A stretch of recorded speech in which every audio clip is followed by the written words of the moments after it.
Welcome to this ChannelX TV Leaders interview with Ed Bradley, who I'm delighted to have joining us today from Virtualstock. So welcome, Ed. How are you? Very well, Chris. Thank you very much for having me on today. Really pleasure to be here. Ed, for those that don't know you, tell us just a little bit about who you are and what you do. So I'm the founder and CEO of Virtualstock. We are a range extension platform dealing in both dropship and marketplace for large retailers. We're able to transform a retailer's e-commerce platform into a marketplace or just a big range extension platform.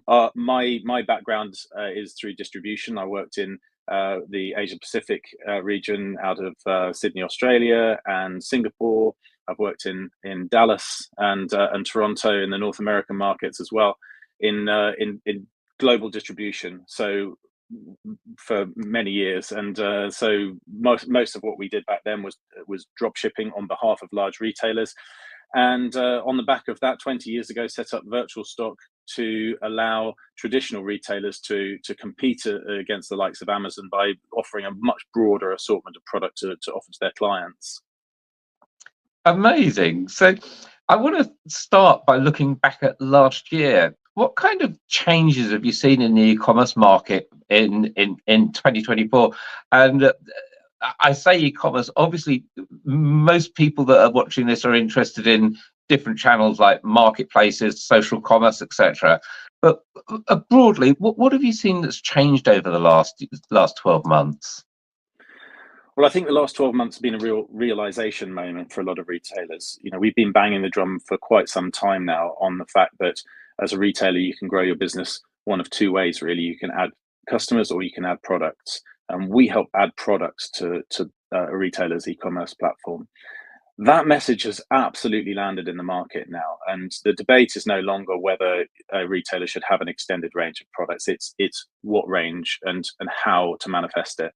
And so there are a lot of conversations about, should it be marketplace, should it be dropship, should it be both, should it be alternatives to those different models? And if so, what categories do should those retailers extend their ranges in? And so it's not an academic discussion anymore. This is really happening within retailers right across the board who are seeing it as the most logical way to compete in the new digital era that we're in right now, and just really give their customers huge amounts of choice when it comes to products, but carefully merchandised products so that it doesn't erode their brand, it doesn't cannibalize their existing business, but it enhances the experience and maximizes their sales online. And you talked about different ways of looking at range extension. Has the ways that retailers address range extension changed in the last year? Yes, I mean, the way that retailers have traditionally done it is through dropship. That has been controlled by the supply chain area of the business, and it's been, back in the day, it was kind of a bit of a necessary evil because retailers didn't want to stock large, bulky items. So a DIY retailer would never stock garden sheds and lawn mowers and that sort of thing. They would dropship those. Sofas and white goods off to the dropship. I remember going into an electrical retailer. Can I buy this dishwasher? Oh no, that's the display one. We'll get it delivered to you. Yeah, exactly, because you have to have a huge amount of space dedicated to those large bulky items. So it didn't make practical sense. Now, when that was low volume, it was kind of manageable, because you could kind of keep track on it by sort of phoning the suppliers and asking where the products were. As that grew to be a more strategic direction for the retailer, then it became very difficult to manage. So you'd have many hundreds of suppliers and many thousands of orders all whizzing all over the place, and you'd need to figure out where those were. And often the only way that you knew that your customer hadn't received their order is when they're screaming at you on the end of the phone. So you need a platform in place to tell you the inventory levels of those suppliers. You need to know where the order is in its life cycle. You need to be able to process cancellations and returns. You need to be able to list pricing and product data onto your site in a much more rapid way, and in a way that gives you one central control of and visibility of all of that activity. So that's the sort of the evolution. But of course, the Amazon effect has also showed us that the marketplace element is a viable alternative to the dropship model. And as that's grown in popularity in the market, we've seen, real big adoption. You've seen some big headlines. Obviously, Tesco have now got a marketplace, and and other retailers are doing the same. And they're expanding their product range exponentially from their existing stock holding. However, we've seen a bit of a retraction from that traditional model in the market this year as well, or last year, and that's because I think there's a realization now that a combination of dropship and marketplace is actually where this needs to land. And that's because dropship gives you much more control over the range of products and the price point that you sell at. And then marketplace allows you to expand into new categories very, very quickly. And so there are some rules and some boundaries that need to be carefully thought through. And so we've seen just a little bit of hesitation on just deploying the traditional hundreds of thousands of sellers on a marketplace just selling whatever they want on your site, which is a risky thing to do for a retailer, to just a much more carefully thought out, strategic, focused, merchandised set of products that are going to complement the products that complement the retailer's brand when they range expand. So while we're looking at sort of marketplace and dropship, can you just tell us a little bit about kind of the difference from the supplier perspective on when they're selling on a marketplace compared to what they get when they're selling dropship, or maybe what they don't get when they're selling marketplace, or they don't get when they're selling dropship? How does the two different models vary? So a dropship model is where the retailer is principal in the transaction and is the seller of record. So if you are buying something from a retailer, it doesn't necessarily have to hold that physical inventory. It could be shipping that inventory from a third-party supplier, but they are buying that product at exactly the same time that the customer is buying that product. So they back to back the purchase order with the supplier at the same time that they get the consumer order on their site. The supplier will negotiate a cost price with the retailer, and the retailer will add their margin within their ERP system, and that will be projected onto the web. The marketplace model is different insofar as it is a transaction between a seller and a buyer, and the retailer is never principal in the transaction at all. They never own that product. They are simply charging a commission for the activity to happen on their real estate, as it were. And so it does allow you to expand the range of products much more rapidly because you don't have to integrate them into your ERP system as a retailer. And until recently, you don't even have to do the due diligence on that supplier because you don't have the responsibility as the retailer of the provenance of the supply chain of that product. But that is all changing through new legislation now. So that's something that's going to slow down the onboarding of sellers on a marketplace. But those are the two main models, really. And there's pros and cons to both. And so we see that a carefully thought out combination of those different channels is the best mix. And we've got some very firm views on what those rules are here in Virtualstock, so that we can advise our clients on where the boundaries lie between those categories. So I've got to ask, it's obviously been much more thoughtfully addressed by retailers on which model they go, but all of the marketplace hype we've heard over the last few years, is this kind of softening a little bit, would you say, in favor of being a little bit more considered in the approach? Yes, definitely. I think retailers are realizing there isn't a silver bullet. It would be nice to think, well, you plug in a marketplace and then great, your problems are solved, and that's going to be the new e-commerce. That's not the case. What we see is that, and actually the terminology is changing. We're seeing people talking about it much less as dropship and marketplace, but talking about it simply as a range extension. Or the new terminology seems to be 1P, 2P, 3P. So 1P is your own distribution center, 2P is dropship, and 3P is marketplace. And that dictates the three channels that a retailer has. And if you think, let's say that we're a home improvement retailer, in your own warehouse, you should be stocking the top 50 power drills, let's say. In Dropship, you should have the next 250 power drills. And then in Marketplace, you should have, let's say, mother and baby products or something that's not associated with your known category. And what that does is it allows you to control those 50 that are in stock. You can buy them at the best rate. You never go out of stock. You've got total control of your own distribution. The extended range, you're dictating the range as the retailer, you're dictating the sell price as the retailer, and you know that you've got control over that customer experience, which is vital. And the customers depend on you for that.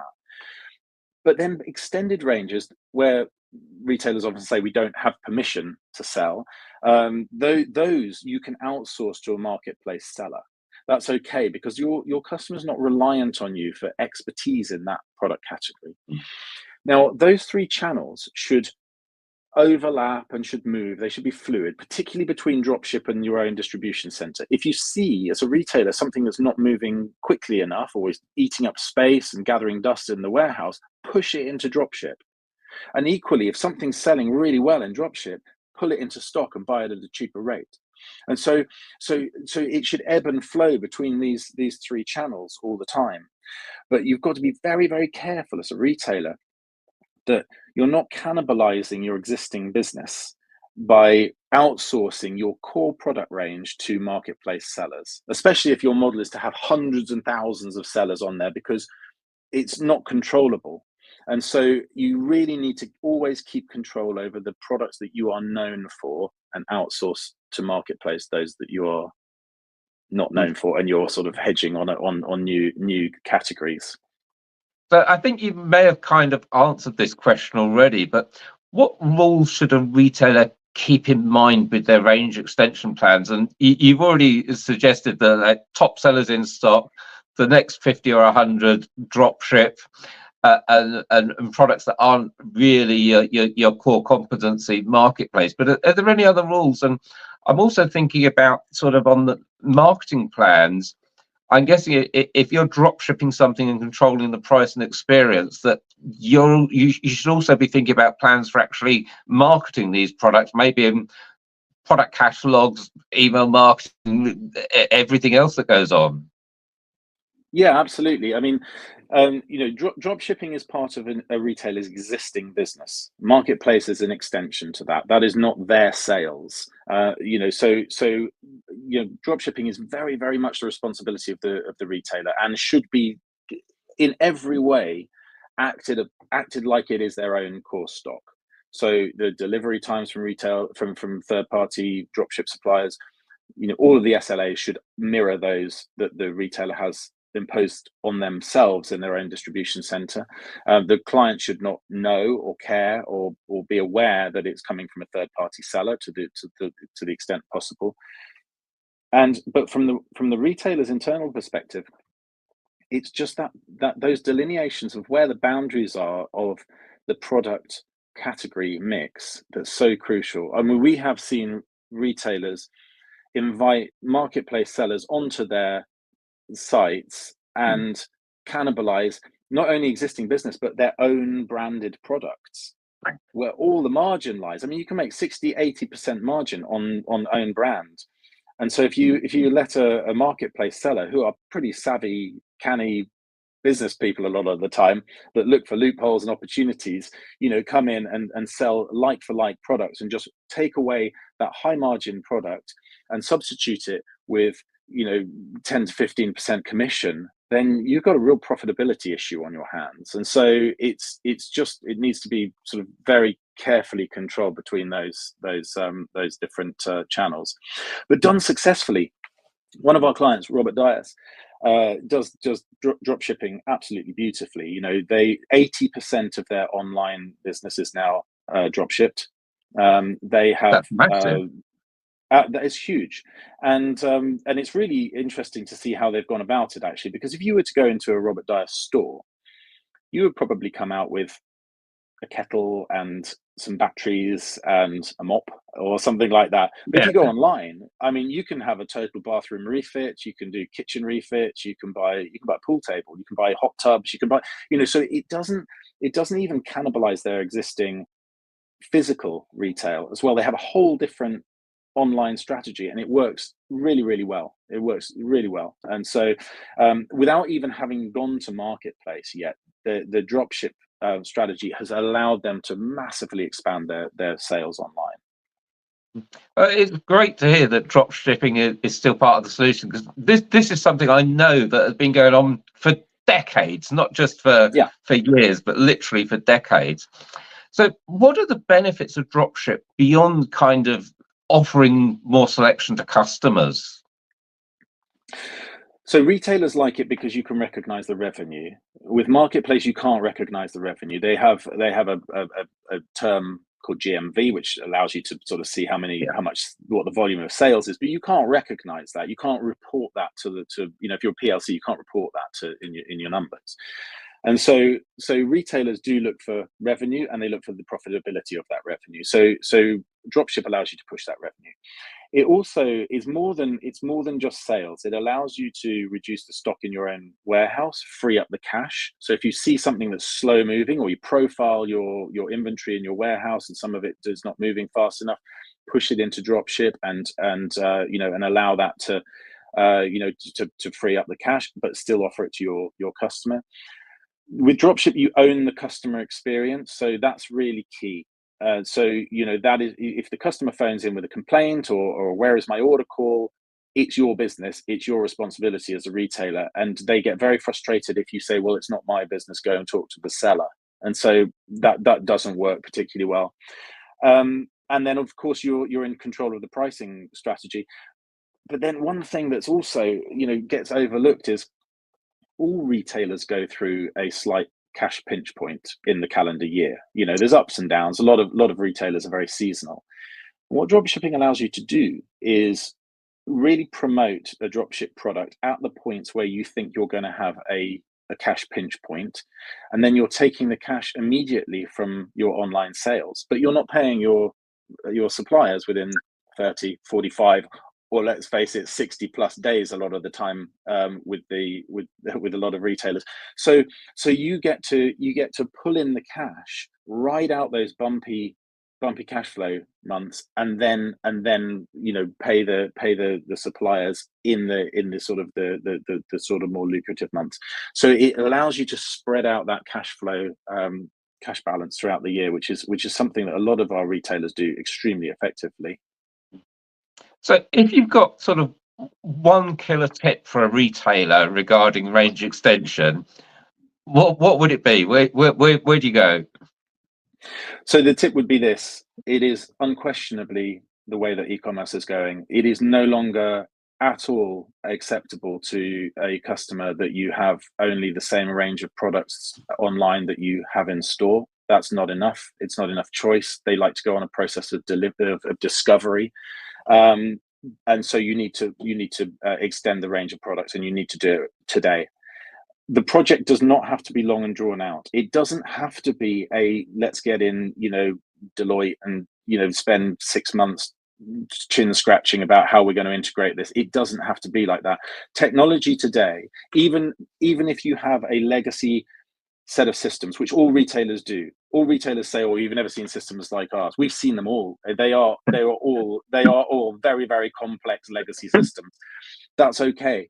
You can still add existing technologies like Virtualstock onto your existing legacy systems, and that provides an extension to provide a one-to-many connection between the retailer and a whole network of suppliers that can feature their products on your site and accurately manage the stock levels and the order life cycle directly to the customer. And you can start getting your revenues up and more profitable within weeks. I mean, really, it does not have to be a massively drawn out process. So the tip would be do it, because we've seen retailers that have recently gone bust and could have been saved could have been saved if it had been, they had got a dropship and marketplace strategy online, for sure. So for those that want to find out more, I want to find out, what can Virtualstock do for me? And for two different sets of people, what can Virtualstock do for me as a retailer that wants to extend my range? And what can Virtualstock do for me as a supplier? I've got product I want to sell on. You mentioned Robert Dyas or many other retailer sites. How do I get to sell on those sites with Virtualstock? So we have an enterprise platform. So you can get in touch with us via our website, virtualstock.com, or personally through my LinkedIn. My name's Ed Bradley, CEO and founder of Virtualstock. You can get in touch with us any of those ways. What we can do for large retailers is we can install our platform and give you the capability to extend your range of products, tapping into a network of suppliers. What we do with suppliers is we have a lot of large retailers. So the retailers that use us to extend their range through Dropship and Marketplace are John Lewis and Argos and Currys, B&Q and Screwfix and Wilko and The Range. I mean, it goes on. Asda, Toolstation. We have a lot of retailers that use our platform to extend their range. We have a platform called Supplier Hub. It allows suppliers to list themselves onto the platform and showcase themselves to the buyers within those organizations. So it's like effectively a trade show. Instead of going and putting your table and your stand up in Olympia, come onto Supplier Hub, upload your promotional videos and your all of your contacts there, and that will be exposed to the user base on the platform, which is a very closed environment specifically for our clients to find new suppliers. So we'd be happy to introduce you to that as well. So in either case, the answer is go to Virtualstock, or I'll put a link to your LinkedIn Pretty profile much below this video. Ed, thank you so much for your time. Thank you, Chris.